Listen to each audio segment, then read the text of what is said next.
성경 말씀은 로마서 8장 26절부터 29절까지 교독하겠습니다. 우리가 알거니와 하나님을 사랑하는 자, 곧 그 뜻대로 부르심을 입은 자들에게는 모든 것이 합력하여 선을 이루느니라.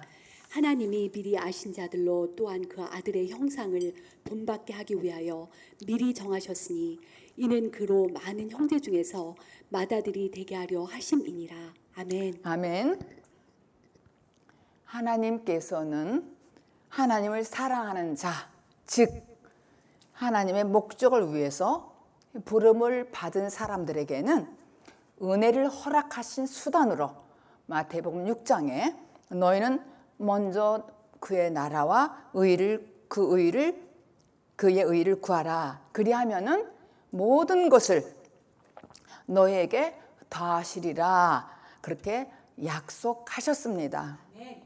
우리가 하나님과의 관계가 회복이 되려고 하면은 우선 순위를 두게 되면은 그 관계의 회복에 필요한, 다른 말로 새 창조에 필요한 모든 것을 하늘로부터 공급될 것이라는 말씀인 것입니다.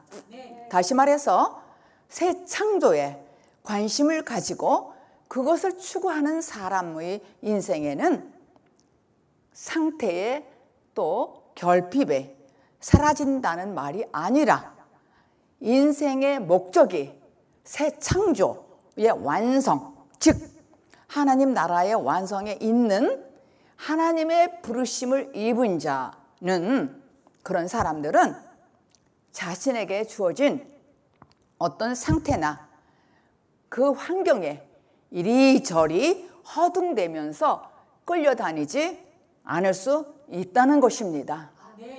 하나님은 이미 나를 부르시고 또 나를 새 창조, 즉 새 사람에 필요한 것들이 무엇인지를 이미 다 알고 계시고 또 준비하고 계신다는 것입니다.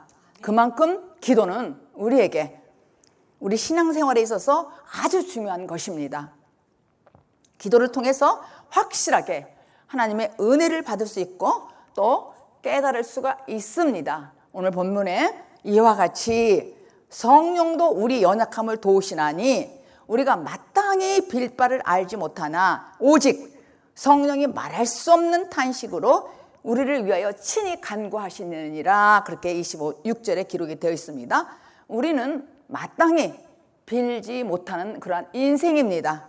그런데 성령님이 우리의 연약함을 아시고 우리를 도우신다는 말씀입니다. 여기에서 도우신다, 이거는 헬라 단어로 그 의미에 보면은 상대방을 붙들어 준다, 또 내 손을 붙잡고 내가 혼자서 할 수 없는 이 무거운 짐을 주님께서, 성령님께서 무거운 짐을 함께 들어줄 수 있는 것처럼 성령님께서 말할 수 없는 탄식으로 우리를 위하여 우리가 생명의 변화를 체험하여 하나님의 아들과 같은 형상으로 이르도록 중보기도를 하신다는 내용이 26절 말씀입니다.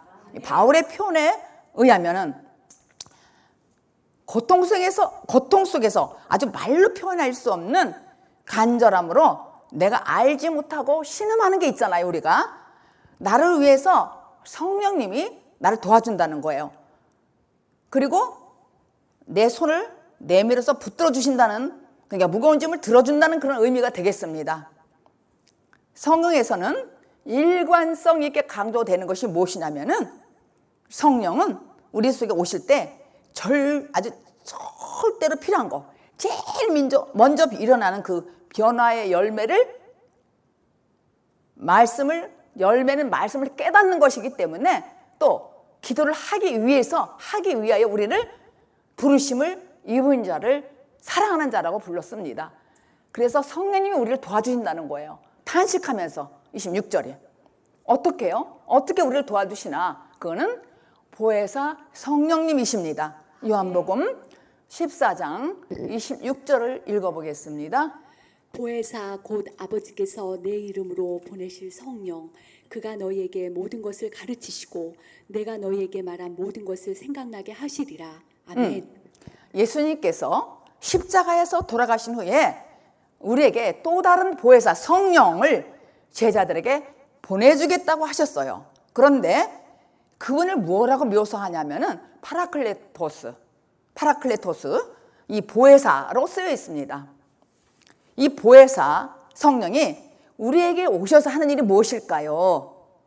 나를 하나님의 뜻대로 기도할 수 있도록 성령님이 함께 탄식하면서 강구한다는 내용이에요. 26절이.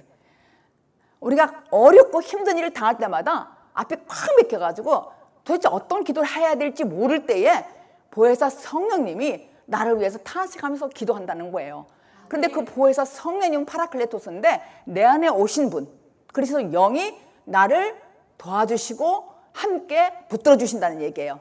탄식하면서 기도한다는 얘기입니다. 그런데 요한복음 16장 7절에 보면은 예수님께서 그의 의에 대하여, 죄에 대하여라 하면은, 의에 대하여라 하면은 이 성령은 그냥 가시적으로 내 눈에 보이는 이 세상의 이야기가 아니라 장래일, 영원한 나라에 관해서 알려주시기 위해서 예수의 이름으로 오셔서 우리에게 제일 먼저 하시는 그 사역이 무엇이냐면은 성경에 대한 진리를 지혜로 열어서 깨닫게 하기 위해서 보혜사 성령님이 도와주신다는 거예요. 보혜사 성령. 보혜사 성령님이 하시는 일은 나를 말씀을 깨닫게 해주시고 또 하나님 뜻 안에서 어떻게 살아야 될지를 입술을 통해서 기도해서 나를 도와주신다는 얘기입니다. 그래서 그분이 오시면은, 성령님이 오시면은 우리의 눈과 귀를 열어주셔서 하나님 말씀을 밝히 알게끔 알려주신다는 거예요. 그러니까 이렇게 보면 우리가 반대로 생각해 보면은 보혜사 성령님이 계시지 않는 분은, 내가 그리스도가 내 안에 오지 않은 분은 이 말씀을 아무리 들어도 깨달을 수가 없다는 것을 반대로 우리가 이해할 수가 있는 것이죠. 아무리 몇십 년을 다녀도 이 말씀을 깨달을 수 없다는 것은 성령님이 나와 함께 탄식하며 기도하는 것이 아니라는 거죠. 그러니까 반드시 주님은 우리를 부르심을 입은 자로 불렀어요. 사랑하는 자. 그래서 이 말씀을 깨닫게 해주신다는 거예요. 그래서 우리가 그러니까 쉽게 설명하면 캄캄한 밤중에 길을 다닐 때에, 조명 없이 다닐 때에, 또 조명 있이 다니는 사람과는 천지 차이라는 얘기예요. 그러니까 조명 없이 길을 다니면은 웅둥이에서 넘어질 수 있고 돌불에 넘어질 수가 있다는 얘기죠. 그런데 조명 있이 걸어가는 사람은, 그러니까 조명 없이 그냥 사는 사람은 계속 고난의 연속이 된다는 것이고, 조명 있이, 조명이라는 것은 성령이 내 안에 계셔서 나를 말씀을 보게 해주시는 그 능력, 내가 조명 있이 다니면은 깜깜할수록 더 주님이 부르심에 감사하는 것이죠. 그러니까 부르심을 입은 자, 사랑하는 자를 부른다는 말이에요. 그런 사람은 조명이 있기 때문에, 밝기 때문에 아무리 어렵고 아주 고난과 환난과 이런 어둠 속에서 있다 할지라도 더 밝아진다는 얘기예요. 왜냐하면 나를 부르신 것이 너무 감사해서, 너무 고맙고 감사해서 내 입에서 내 영혼의 빛빛이 이렇게 찬송이 나온다는 거예요. 찬송이 나오는 거예요. 그러니까 보혜사 성령님은 바로 누구시냐면은 임마누엘 성령이라는 거예요. 영원토록 나와 함께한다는 말이 임마누엘 이런 뜻입니다. 27절 본문을 읽어보겠습니다. 마음을 감찰하시는 이가 성령의 생각을 아시나니 이는 성령이 하나님의 뜻대로 성도를 위하여 간구하심이니라. 아멘. 시편 7장 9절에 보면은 하나님이 사람의 심장을 감찰하신대요. 그러니까 우리들의 심령을 감찰하신다는 얘기예요. 그런데 주님은 내 중심이 하나님께 있음을 아신다는 거예요. 저와 여러분들의 그 중심을 하나님은 아신다는 거예요. 사도 바울은 고린도후서 1장에 보면은 너무나 힘이 겹도록 심한 고난을 당하면서 아주 살아야 할 소망까지 잃어버렸을 때에, 아주 사형 선고 받은 있은 그때에 그는 고난과 또 수고와 너무나 죽을 것 같은 그런 때가 있었어요. 그런데 그리고 또 주님을 위해서 이게 여러 가지 모양으로 수많은 고난을 당하면서도 그가 살았던 것은 예수님의 말씀대로 살았다는 것이죠. 예수님의 말씀대로 살았고 또 영적 싸움을 했는데 어떻게 영적 싸움을 했냐면 그 어려울 때에 방언 기도를 많이 했다는 것을 저는 깨닫게 되었어요. 그 말씀이 어디에 있냐면은 고린도전서 14장 18절 읽겠습니다. 내가 너희 모든 사람보다 방언을 더 말함으로 하나님께 감사하노라. 아멘. 그러니까 사도 바울이 여기서 뭐라고 했냐면은 나는 내가 여러분 중에 어느 누구보다도 더 많이 방언을 말하는 것으로 인해 하나님께 감사한다고 했어요. 근데 사람들은 방언 기도를 하면 다 안 하잖아요. 그럼 자기가 더 바울보다 잘났다는 거잖아. 안 하면은. 그러니까 우리는 반드시 내적 증거와 외적 증거가 있어야 된다는 것이죠. 그러니까 방언 기도를 하면은 내가 외적 증거, 내적 증거를 알 수 있다는 거예요. 영적 싸움을 할 수 있다는 것이죠. 물론 말씀도 뚫리지만은 내적 증거, 외적 증거를 알 수 있는데 여기 성경에 보니까 바울이 고린도전서 14장 지금 읽으신 말씀에 내가 너희들보다 나는 방언 기도를 많이 했다는 거예요. 또 바울은 고린도전서 14장 2절을 읽어보겠습니다. 방언을 말하는 자는 사람에게 하지 아니하고 하나님께 하나니 이는 알아듣는 자가 없고 그 영으로 비밀을 말함이니라. 이게 아멘. 비밀이라는 거야. 바울은 방언을 말하는 자는 사람에게 아니하고 하나님께만 한대요. 근데 하나님께 하기 때문에 알아듣는 자가 없어. 그러니까 자기 영 안에서 그 영어로 비밀을 말한다는 거예요. 그러니까 어떤 분들이 이러더라고요. 방언 차기는 안 한대. 뭐 샬랄샬랄 해도 무슨 그거는 하지 말라 그래야. 바울보다 자기가 똑똑했다는 얘기야. 여기 바울이 했잖아요. 14장 고린도서 14장 이렇게 말씀을 확실하게 다른 사람보다 방언을 더 많이 한대. 그러니까 그 어렵고 힘든 핍박에도 이길 수 있었다니까요. 이길 수 있었어요. 그런데 방언 기도는요 2가지 축복이 있어요. 이 기도는 오늘 탄식하면서 기도하는 거에 대해서 지금 연결해서 지금 제가 말씀을 드리는 거예요. 축복이 있는데 첫 번째는 화를 막아주는 축복이에요. 화를 막아주는 기도가 있어요. 그리고 두 번째는 축복을 주는 기도가 있어요. 그러니까 긴급할 때 성령님이 기도시키는 거예요. 근데 우리가 그전에는 그냥 한국말로 기도를 한 5분 10분이면 다 해. 끝나 할 것이 없어. 화를 막아주기도 하고 축복을 주는 기도라는 걸 저는 알았다는 거예요. 이게 바울이 이렇게 많이 아주 딴 사람보다 방언을 더 많이 했다고 기록됐잖아요. 그리고 이 방언은 비밀이래요. 알아듣는 자가 없어. 누가 못 알아들어? 마귀도 못 알아들어.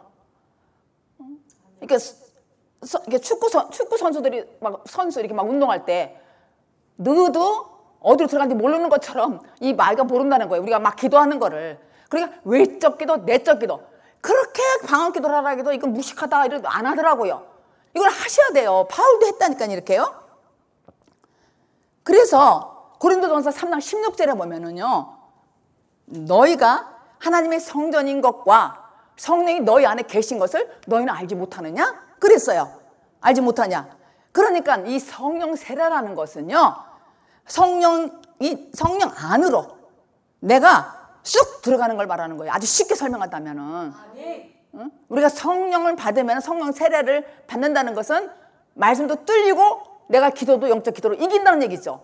바울이 큰 어려운 고난과 환난과 하면서 서신서를 13권을 썼는데 말씀이 뚫어지고 기도를 막 쎄게 했다는 거예요. 아주 너희들보다 더 많이 나는 했다는 거야.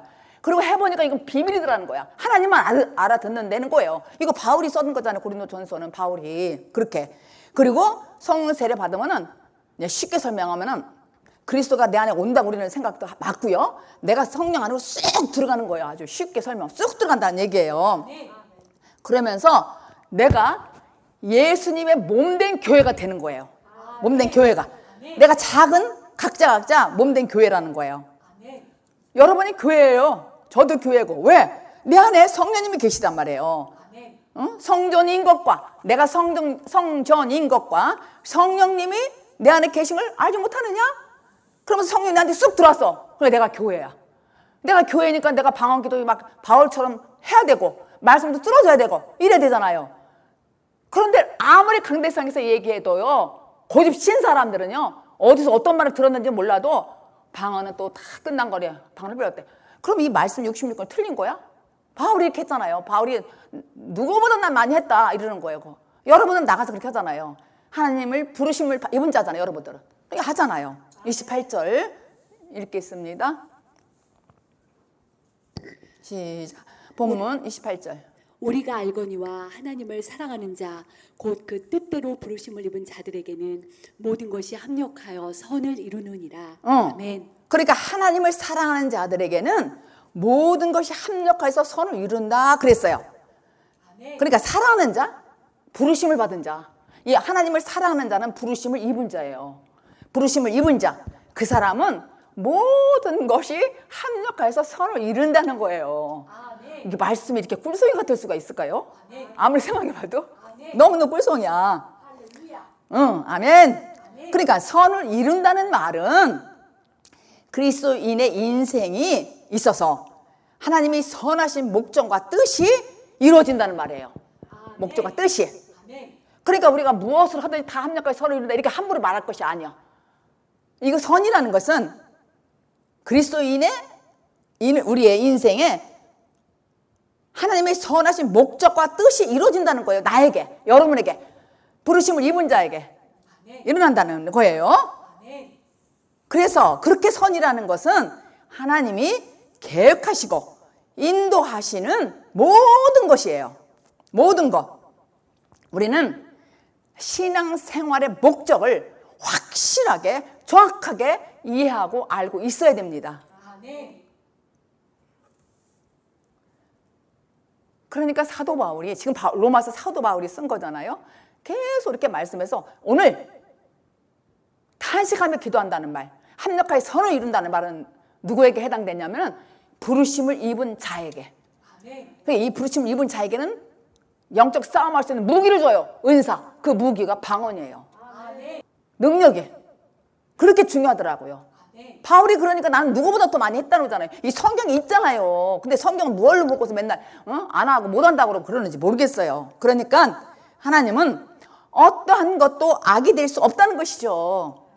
악이라는 자체가 하나님께서는 해당하지 되지 않는다는 거예요. 그러니까 그리스도가 내 안에 있고 말씀이 뚫어지고 방언기도 하는 사람은 그 사람 속에는 악이 무슨 짓을 해도 악이 아니라는 얘기예요. 이제 이게 말씀을 들어가겠습니다. 그래서 사무엘상 15절에 보면은 하나님께서 왜 이스라엘 백성들에게 여자와 그 아멜렉 싸움하고 나서 그 사람들을 다 죽이지 않을까봐 뭐라 그러냐면은 어른들, 여자, 힘없는 여자라든가 힘없는 젖먹이들까지 다 포함하여서 진멸하라고 명령하셨잖아요. 다 죽여버리라고. 그죠? 그런데 우리가 이 세상의 도덕적인 관점으로 보면은 아니 도대체 하나님이 어떻게 그런 명령을 내릴 수 있을까? 그럼 하나님 선한 거 맞아? 악한 거 아니야? 이렇게 판단할 수 있다는 거예요. 근데 그게 아니야. 하나님이 하시는 일은 다 선한 일이라는 거예요. 그리고 또 사무엘상 16장에 보면은 하나님께서 사울 왕이 하나님 마음에 합당하지 않는 행동을 하니까 아주 폐위하고 다윗을 왕으로 세우려고 작정했던 때가 있었단 말이에요. 그래서 사무엘 선지자에게 너 가서 다윗에게 가서 기름을 부어라 왕으로. 그랬더니 사무엘 선지자가 뭐라 했냐면 하나님 난 무서워요. 난 너무 덜덜 떨지 못하겠어요. 왜 그러냐? 그러니까 내가 만약에 기름 부으러 가면은 사울 왕이 나 죽이면 어떡해요? 이렇게 근심을 하는 거예요. 그러니까 왕이 뭐라고 하냐면 야 그러지 마. 하나님께서 제사를 지내러 왔다고 그렇게 거짓말하라고 그랬어요. 하나님께 거짓말 시킨 거예요. 거짓말해라. 걱정하지 마. 덜덜 떨지 말아라. 그런 거예요. 그런데 우리가 이런 것들을 보면은 우리가 참 이거 하나님 어떻게 이럴 수가 있을까? 어떻게 그렇게 거짓말을 시킬까? 그렇다면은 하나님이 거짓말 시킨 것이 선일까 악일까? 선이죠. 하나님이 하신 거니까 선이란 말이에요. 하나님이 하시는 모든 것은 선이라는 거예요.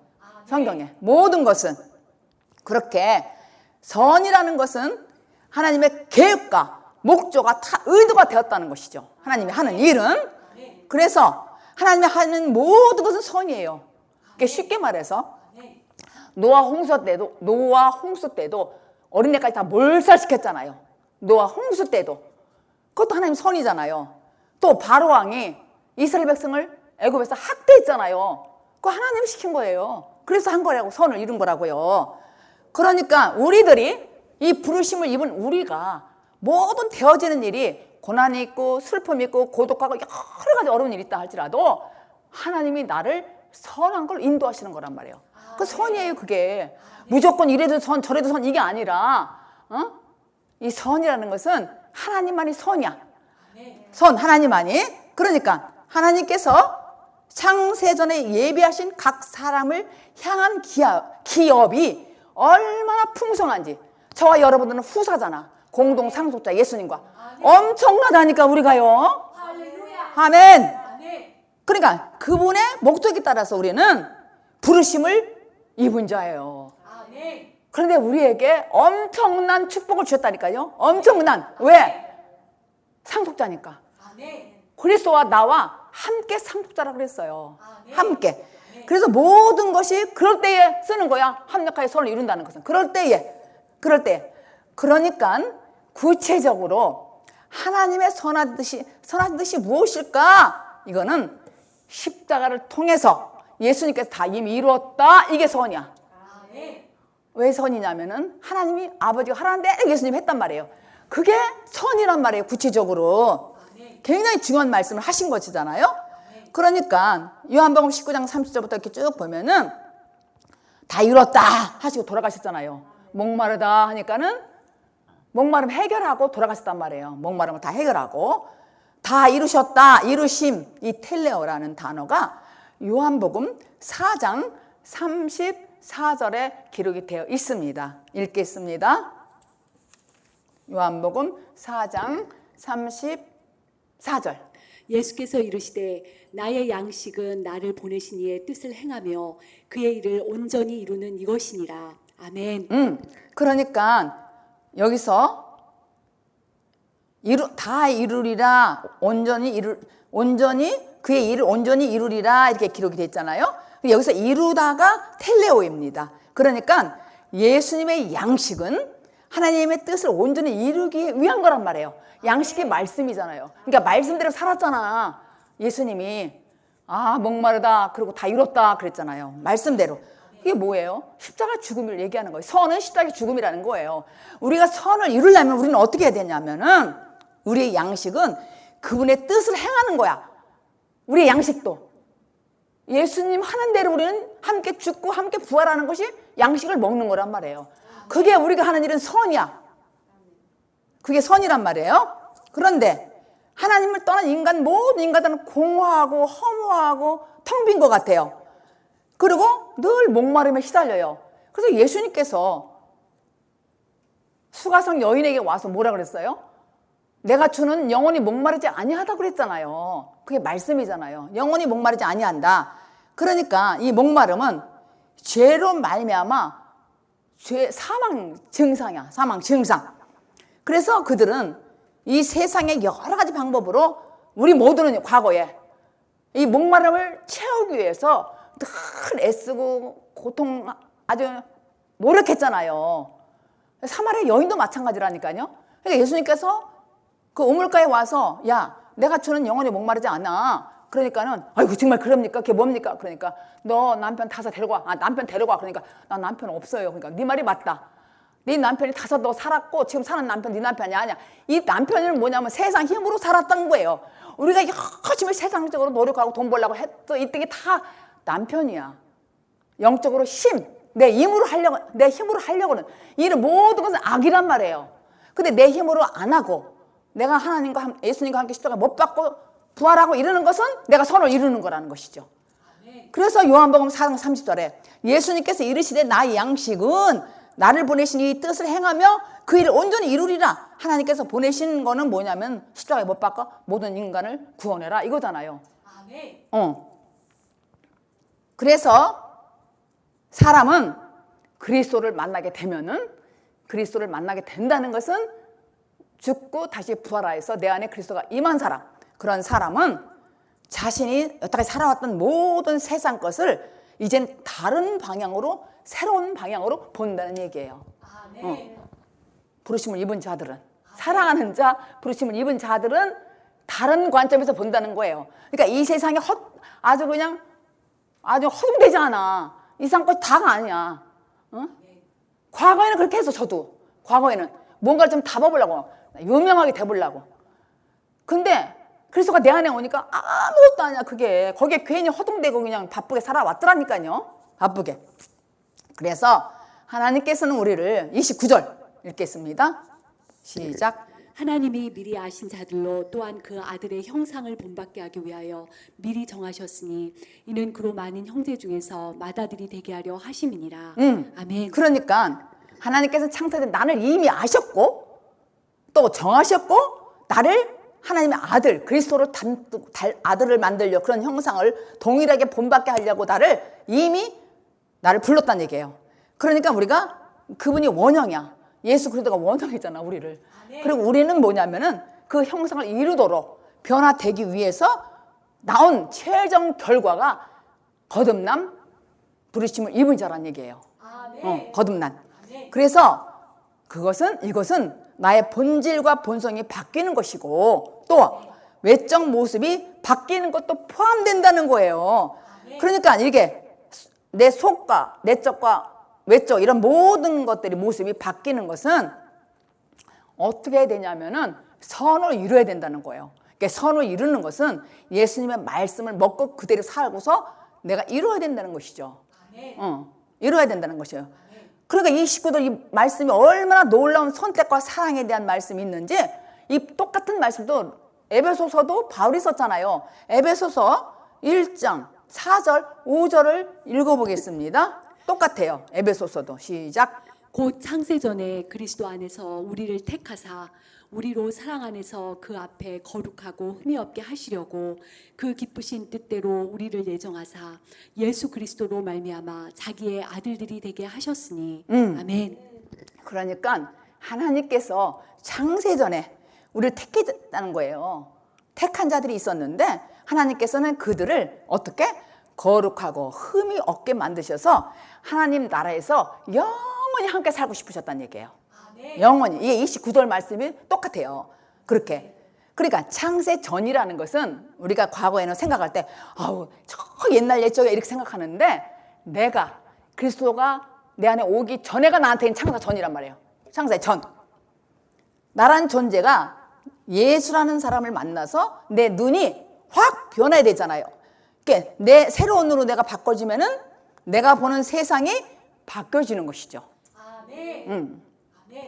내 눈을 바꾸시는 예수 그리스도가 나의 창조주가 되는 것입니다.